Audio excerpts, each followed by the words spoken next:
and it isn't friendly. Remove oil from the tapestry of modern life and something disturbing happens, because oil is built into almost everything, from critical medical equipment to everyday objects.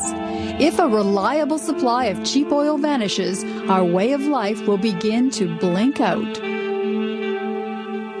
We've already entered the zone of what I call the long emergency, a period of turbulence and hardship and economic distress that's going to go on for quite a while.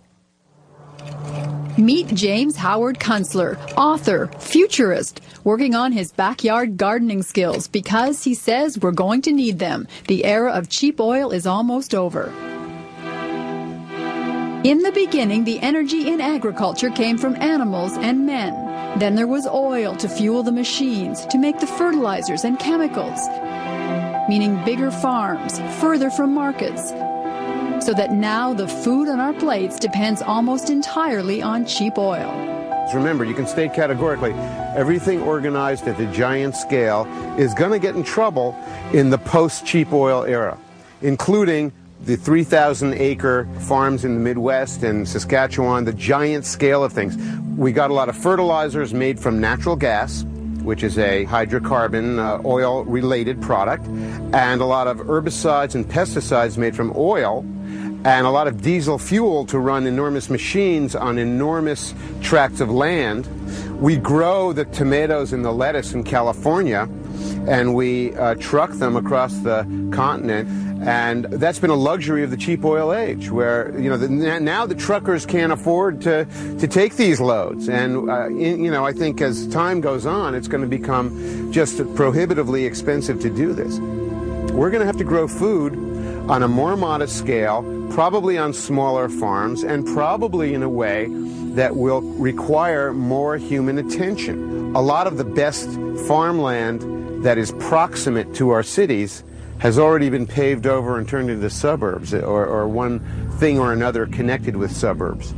We're not going to get that land back anytime soon, if at all. Oil built the suburbs. In the 50s, the car made it possible to live outside the city, and so began the suburban building boom that continues to this day.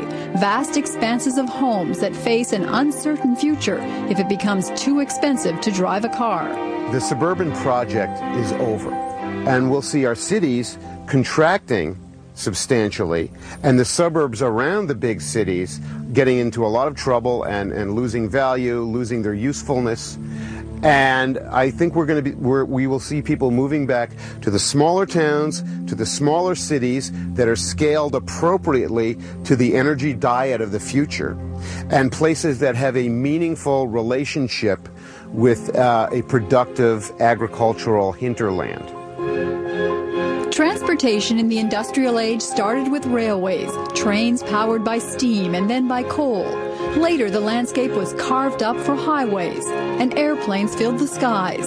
Take away cheap oil and everything will change. Waterways could be the highways of the future. The basic equation is it's absolutely the cheapest way to move large quantities of stuff.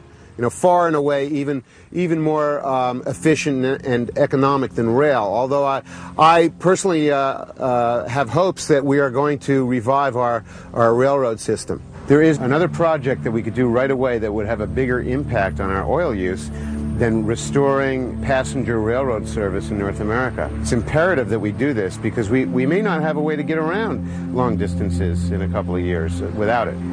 The airlines are not making it on the current equation of fuel costs, and there's no way that they can make it and pass on the costs to the users and still have a middle-class ridership base. I imagine that air travel is going to be a much more elite activity, at least for a while, and then it may disappear altogether. What happens when a large fraction of the population can no longer participate in the happy motoring system? They can't afford the gas for the vehicles, they can't afford to buy the vehicles, and they're sort of foreclosed from the whole thing. Does that generate a lot of grievance and resentment against the people who are still motoring? And are the people who are not motoring going to pay for the road maintenance and the improvements and, you know, the tremendous costs of maintaining the infrastructure for happy motoring? I'm not convinced that they will. What about solar power, wind power? Trouble is, it takes cheap oil to build the machines for alternative fuel. Many of the alternative energy systems that we have invested our hopes in actually depend on an underlying oil economy to be able to even make them happen. You know, I think that the solar and wind industries are examples of that.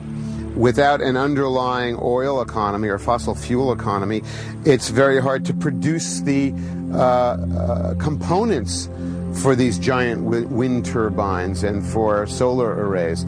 I think that we should use alternative energies, and we're going to use alternative energies, but we're probably going to be disappointed in what they can do for us. We're probably going to have to make other arrangements for all the major activities of everyday life. Life after cheap oil will be slower, shaped by whatever takes the least amount of energy.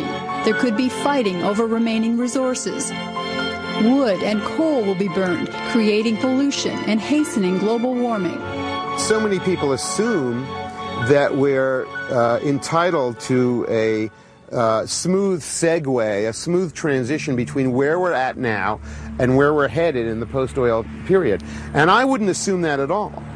You know, I think that what we're going to see is a lot of political trouble and quite a lot of economic and social distress as incomes are lost and jobs are lost and ways of life become untenable.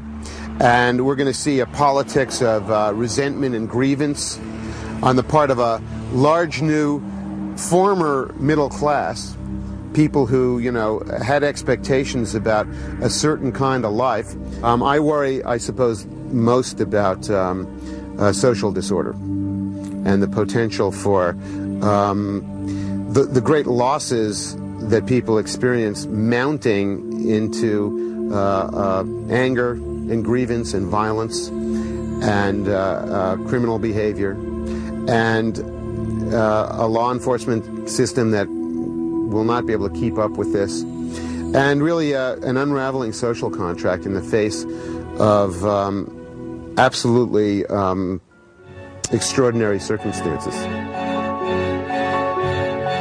It's an extreme view, but for those who try to imagine a world without cheap oil, the entire tapestry of modern life begins to unravel. Kelly Crow, CBC News.